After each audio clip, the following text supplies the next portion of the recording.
চলে আসলাম গঙ্গার পাড়ে, হুগলি নদীর পাড়ে। আসলে আমরা গঙ্গা বলতে বলতে এতটাই হ্যাবিচুয়েটেড যে হুগলি নদীটা মুখে খুব কম আসে। এটা একটা মিস্টেক, কিন্তু এটা কলকাতার প্রত্যেক হুগলি নদী নামেই পরিচিত, তোমরা সবাই জানো।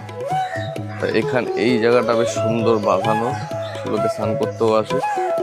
খুব সুন্দর একটা পার্ক মতো করা আছে। এখানে একটা পার্কও আছে। এই পার্কটার নাম হচ্ছে গোয়ালাপাড়া ঘাট পার্ক। এখানে একটা বিখ্যাত রেল ব্রিজ আছে, ব্রিটিশ আমলের তৈরি করা। আমাদের এই নৈহাটি এবং ব্যান্ডেলের নাম তো তোমরা শুনেছো, ব্যান্ডেলের মধ্যে সংযোগ স্থাপন করে। আচ্ছা, এর উল্টো দিকটা হচ্ছে চুচুড়া। এপারে হচ্ছে আমি যে পারে দাঁড়িয়ে আছি এটা নৈহাটি, ওপারে হচ্ছে চুচুড়া। এই রেল ব্রিজটার নাম হচ্ছে জুবলি ব্রিজ। এটা 1887 সালে ব্রিটিশরা এই ব্রিজটা বানিয়েছিল ওদের ফ্রেট করিডর হিসাবে। এটা ব্যান্ডেল আর নৈহাটির মধ্যে সংযোগ স্থাপন করে। এছাড়াও নৈহাটির আরও বৈশিষ্ট্য হলো নৈহাটিতে কালী পুজো খুব বিখ্যাত।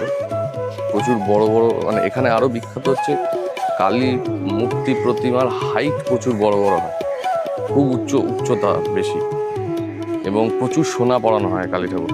আমাদের যে বার্ষিক কালী পুজো হয় দুর্গা পুজোর পরে, সেই সময় এখানে কালী পুজো অনুষ্ঠিত হয়। প্রচুর ভক্তদের সমাগম হয় আর প্রচুর দর্শনার্থী থাকে, এবং নাম করা কালী পুজো নৈহাটি কালী পুজো।